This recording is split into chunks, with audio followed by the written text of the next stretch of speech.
Hello everyone, it's Josh W10 and I'm back with another video relating to F123, which is interesting. I couldn't do the previous deep dive on gameplay uh, and upcoming gameplay features because I wasn't able to record, but I am able to record this one. And this one is probably one of the most important things apart from gameplay to me. It's not necessarily Breaking Point 2. Obviously, that is interesting in and among itself. I'm excited to see what that entails. It's F1 World. For most people, including myself, um, F1 Life was completely pointless. There was no reason for it to be there apart from the fact that it was like, hey, look at this, look at these things that we're adding that people don't care about, which then included things like supercars, which was never asked, something nobody had asked for.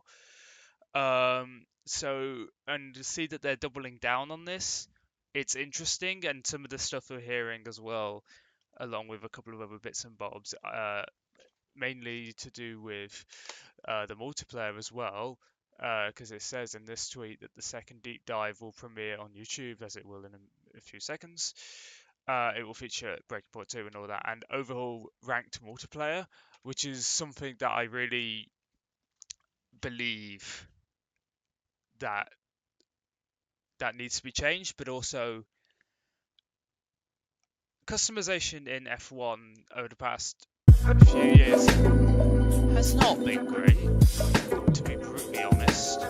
And I think it really probably should change. So yeah, I don't know.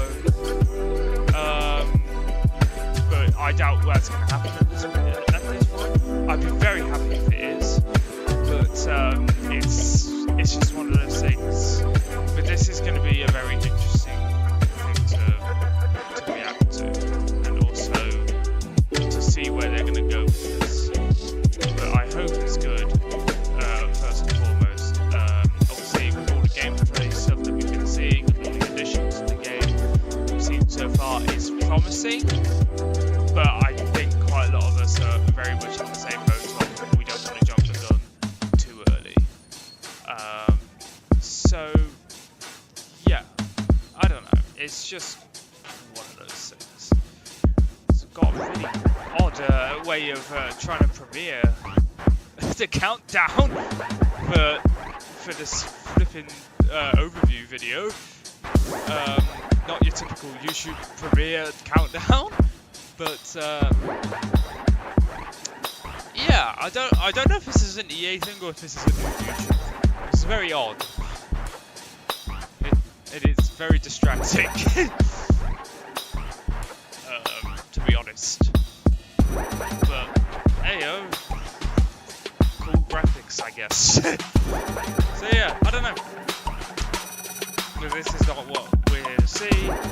We are here to see if EA and Codemasters have got their act together with one of the most important features of any F1 game. So let's go. You know what your problem is? You have got to drive the car you're in. You're lecturing me. Get lost. Welcome back to the F123 Deep Dive series. Today we have information on two areas of the game. First up, Breaking Point is back. The thrilling story mode returns with a fresh chapter, featuring new faces, new rivalries, and more drama. But you're joking! Breaking Point 2 spans the 2022 and 2023 F1 seasons and focuses on a new fictional team, Connor Sport. Connor Sport's drivers are old rivals, Aiden Jackson and Devon Butler. But their seats may not be safe for long, with new prospect Callie Mayer dominating the Formula 2 season. The writing team collaborated with three-time W Series world champion and Williams F1 development driver Jamie Chadwick to bring Callie's story to life. I like the idea of Callie being very much focused on performance results. Breaking Point 2 cinematic cutscenes help immerse you in the narrative with major visual upgrades. What's the point? It's just Devon being Devon. Using DI4D technology and machine learning, the characters feel more realistic than ever before. As you move through the story, your performance and reputation will change based on your actions on and off the track. Oh, interesting. You will earn rewards for completing the mode with a certain amount of performance and reputation. Your press responses and management decisions Natalie's in can my trigger team. different bonus objectives, and completing or failing those objectives can affect how a certain storyline plays out. Progress in Breaking Point 2 still earns you Podium Pass XP, and as a pre-order bonus, some of the Breaking Point characters are available as driver icons in My Team. Ah, Play the mode from launch to help Callie and Connor Sport make history by battling the big names in Formula One. okay, but what about F1 World? That's what I want to know here. In F1 23, we're also introducing F1 World, which is a new hub for a variety of daily, weekly, and ever-changing seasonal content. Complete challenges, compete online, and play events updated throughout the season to increase your tech level and earn upgrades. As your tech level increases, so does your car's performance, and you get the ability to compete in more challenging events. Play the solo series to enter a range of competitive events designed to take you on a single player journey through a variety of modes and tracks. Improve your driving skills, master different circuits, and race in a variety of different cars. Or check out solo and multiplayer events, which include a range of daily, weekly, and seasonal events for both solo players and multiplayer fans alike. From multiplayer Grand Prix races to time trial challenges, there's something here for everyone, with updated content drops that align with the real-world F1 schedule. Apply upgrades you've earned to your F1 World car to make it faster and more powerful. Upgrades in F1 World are split into two categories: car parts, like brakes and gearboxes, and team member upgrades. Team member upgrades include Team Principal, Strategist, R&D team, and sponsors. These can also have contracts assigned to them that award bonus gameplay mods. As you complete challenges and raise your tech level on your F1 World journey, commemorate your progress with a new compendium. It's your virtual sticker album that celebrates everything to do with Formula One, past and present. Okay. F1 World's new engineering system allows you to use resources to complete blueprints and craft various upgrades, contracts, compendium stickers, and more. Within F1 World, you can also compete in F1 23 eSports Series and the revamped ranked multiplayer mode with a new division-based ranking system. Compete in ranks over the course of the week to earn points and climb your group's leaderboard. At the end of the week, players at the top of the leaderboard get promoted to higher divisions, all the way up to the Elite Division. This is no longer a group, but a global leaderboard of the best ranked players in the world. Players in higher divisions earn a Podium Pass XP bonus that's in effect throughout F1 23, which, in conjunction with the new gold system, gives players many opportunities to speed up their Podium Pass progression and earn great rewards. With F1 World in F1 23, you can truly pick and choose how you want to play and progress. And along with the new chapter for Breaking Point, we can't wait for you to experience it all for yourself.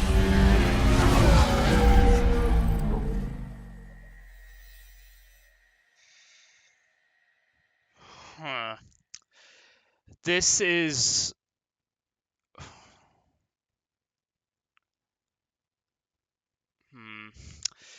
I don't know how to feel about this, to be brutally honest. It seems rather... It's a bit of a mixed bag in my eyes. Well, first talk about Breaking Point. Breaking Point looks fine. There is nothing inherently. There wasn't one. Sorry, in terms of Breaking Point, the first time around, it wasn't mind blowing. Uh, it wasn't great. It wasn't bad. It was just mediocre, really. Part of it was probably down to something along lines of licensing, because obviously in the game you picked one of 5 teams, being AlphaTauri, Aston Martin, Alfa Romeo, Haas, or Williams, and then obviously, you know, you would have other characters in those real world teams. And obviously with licensing, they don't want you to go out and be, go and be crazy. But having their own fictional identity with a new team is a good idea, but it still needs a bit more oomph to make it feel real, I guess, or to feel elevated enough to make it feel like it's you know, to feel like it's like keeping your attention. But the reality is, this is going to be a 4-hour game mode, and you're going to be done with it after the first playthrough, especially now, because obviously before you could play the story mode again, but with different teams to get different results. But now you're going and playing with exclusively one team. With the way it's going, it sounds interesting, like with the like leveling up the performance and all that. So there is something's telling me that there's going to be a lot of my team implemented into Breaking Point 2, which is interesting. So gameplay wise, this could be fun. Actually, narrative wise, it could be rather interesting, to say the least. But I will say that this again, F1 World to me is where this starts to fall apart a bit. I say a bit, a lot. It's mostly just the same. And although I could see where they're going with this in terms of changes and things like that, but it's not. I don't like tech level and stuff like that, and improving the car of F1 World in online multiplayer and stuff like that. I feel like that's just not fun. I mean, it should be. It realistically should be an idea that will be like, oh, I need to improve my car. I need to get going. But I don't see a lot of people playing F1 multiplayer and thinking, my God, I want a better car than everybody else. Because then that's just not fun. You don't get the chance, and that's why people, when they do like unranked lobbies with the actual F1 cars, they put them on equal. They don't put them on realistic, because then anybody realistically would pick a Ferrari or Red Bull or a Mercedes without. And then if somebody like joined and then realised, oh oh dang, the only seat left is Williams, and then they're going to be like, well, great, now I've got to outperform my like everybody else to even have a whiff of a chance of points, let alone a chance of victory. And I think that's where this goes wrong, especially with ranked multiplayer. Like the divisions, that's fine. I thought it was like that anyway.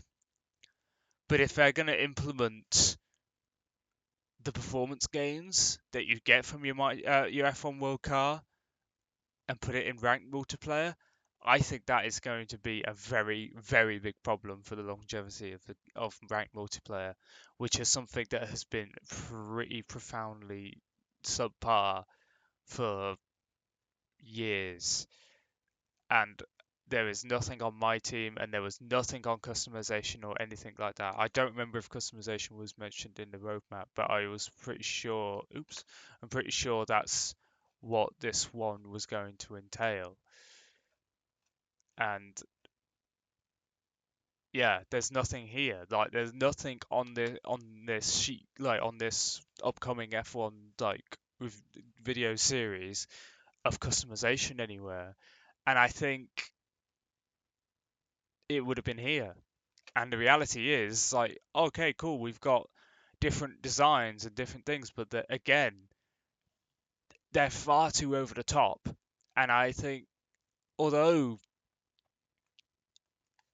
like it's cool. Don't get me wrong. This looks really cool, but I think it's too much. I like a more like understated livery to make it look more like a real livery, and to see something like this, it's a bit in your face. And there's nothing inherently wrong with that if you like this design, but then you've got to try and add sponsors to it.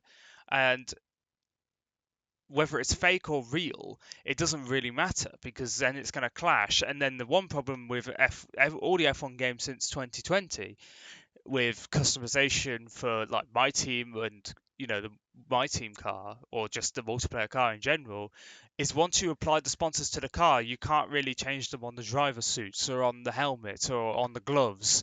It is whatever you set them on here is whatever is set on your race suit. So there is a lot of limiting factors to customization in the F1 games, and it looks exactly the same again here. The only difference is that you're going to be you're going to add performance gains to your multiplayer car, which I don't think is inherently how they should have been going about this realistically. But at the end of the day, Play and progress. yeah, that's just the way they've done it, and I just don't like it very much. And yeah, I don't. Yeah, and it feels annoying because it feels so obvious. It's like one of the most obvious things, like even just to see, like why can't we change the sponsors on our race suits and on our gloves and and our helmets when we can change it pretty freely on the race car and then have to worry, like not necessarily worry, but give more flexibility. I know a lot of people will say, well, I like the livery editor or whatever from Forza Motorsport 7 or Gran Turismo or any Gran Turismo really, or Need for Speed. I agree, but I don't think that is going to be something they can do on this engine. And yeah, I feel really let down by the fact that there has not been any form of anything for customization in this trailer. It's frustrating because I like making my F1 cars, as probably most of you do if you do play F1. Like having the coolest looking car is something that you want, and to have it look like an F1 car rather than let's smack some crazy and wacky shapes on it and some wacky crazy colors. Sure, it will stand out, but I'm a simple guy and I just don't see a lot of simple stuff here. It just makes it more complicated than it needed to be. So I don't know, but that's just one man's opinion on on this trailer for F1 23. So yeah, thank you all for watching, and I'll see you all next time. Take care. Bye bye.